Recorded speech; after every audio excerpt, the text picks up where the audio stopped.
Okay, summary for Fallen. First off, my goodness, the art is beautiful in this game. Oh my goodness. I mean, I tend to appreciate a lot of board game art, for its own merits, but this is just so flippin' pretty. Oh my goodness.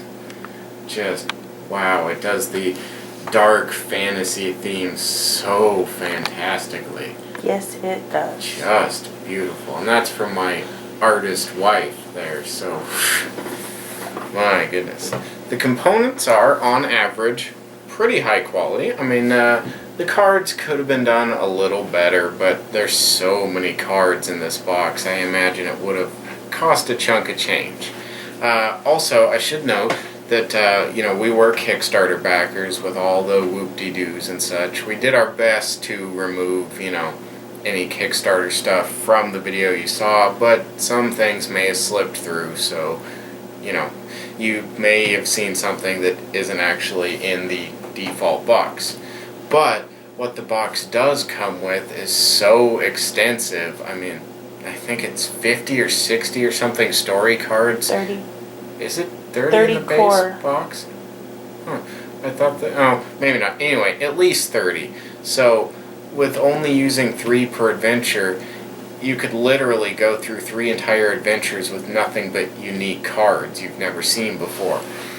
And with the base alone, it would take a really, really OCD person to actually manage to memorize the cards well enough to, recall the specific tests and results and such. So it definitely comes with a very good amount of replay to it. And the way you set up the power card decks, you only use half of the generic. Yeah, generics or neutral or whatever cards. So you're not even going to have the same mix of power cards when you play a given character again, be it Overlord or Hero. I believe it's retailing at the moment around $40-50, and you get a good chunk of stuff in that box. But the choose-your-own-adventure style that this really follows may be a bit of a turnoff to some people, because it's not, sandbox-style Descent, Galaxy Defenders kind of thing. It's, a series of choices, generally between 2 options. And it's a flow that I find really entertaining, and it simplifies things enough that it keeps the game flowing. And if you actually take the time to read the flavor text, it weaves a really amusing little story. Occasionally you have to help out with some details of your own, why kicking a goblin may be an intelligence check, for example. But hey, you have to know how to place that kick. Or kicking a barrel is intelligence. Kicking things apparently requires intelligence. But, with a little bit of imagination, it really is a fun little story that you tell. And, there's a great deal of variety to it.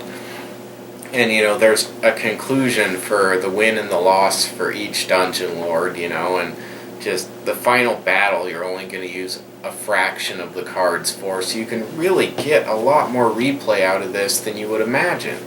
That's a great flaw to games like this normally, that, once you've played through it a few times, you pretty much know all the outcomes, and there you go. But Fallen gives you so much variety that it manages to mostly avoid that problem. Now, like I said, some people aren't going to like being restricted the way that you are, and you'll find yourself in a lot of cases in a challenge, where you got nothing. But it's managing the resources available to your character that's really going to define your wins and losses. I mean, yeah, there's a lot of random aspect from the dice, but if you manage your resources properly, when it counts, you can dump so many dice on the board, you're all but guaranteed to win. You saw a few of those if you watched through the gameplay. A few of those moments where it's like, okay, I'm rolling 13 dice. I am going to win this. I want victory. And then you're like, blanks. No. Most of the time, it's going to come out in your favor.